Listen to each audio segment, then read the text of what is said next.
Hi everyone, I am back with another 5-minute mommy tip. This tip is all about video games and how we limit how much our children play video games. Before I begin, please, if you love this video, if you like these types of videos or any of my content, please like, comment, subscribe, hit the bell button so that you can get notified whenever I post a new video. And with that, let's get right into it.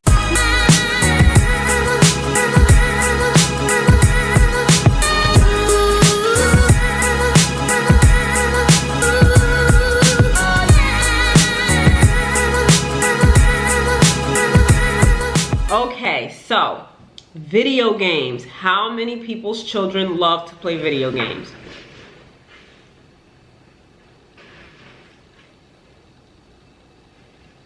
Wow, it's very windy outside. How many people's children love to play video games?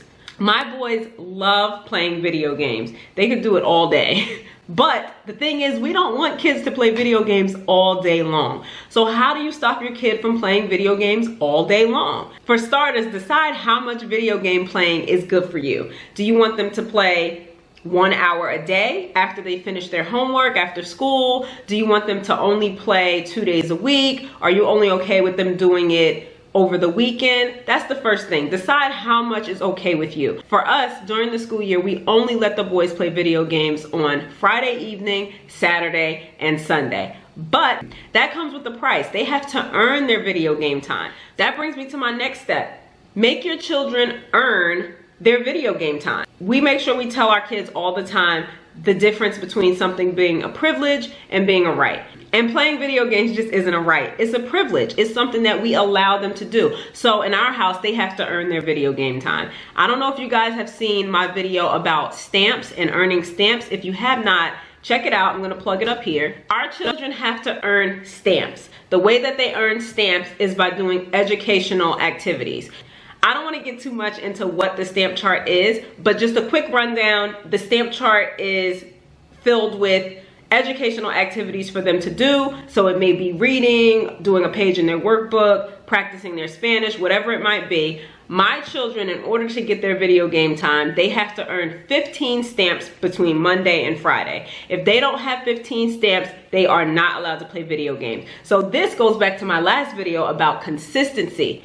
We make sure that we stick to what we're saying. If they earn 14 stamps, that is not 15, so unfortunately they can't play video games and they can try again next week. When they earn all their stamps, they're free to play video games, but we do not allow it if they don't do what they're supposed to do. So the next thing I would say is just decide what it is that you want your children to do to earn those stamps, whatever it might be. In your household, maybe it's chores. Depending on the age of your child, maybe they have to cook dinner every night for a week. That might be a little intense. Depending on the age of your child, maybe they have to cook dinner a few times a week. Maybe your child sometimes has a behavioral issue and maybe you're keeping a chart of how often they've misbehaved, and maybe if they've had too many X's or whatever it is throughout the week, then they can't play video games, or whatever the case may be. Everyone's household is different. You have to do what works for you. Again, you might be okay with them playing video games at the end of a school day, or you might only want it on the weekend, or you might want it 1 time a day. Either way, decide how often you're okay with them playing video games and then come up with what they have to do to earn their video games. I like to teach my children young that most things are just not gonna come free and you have to work for it. And I think that's a good preparation for the real world.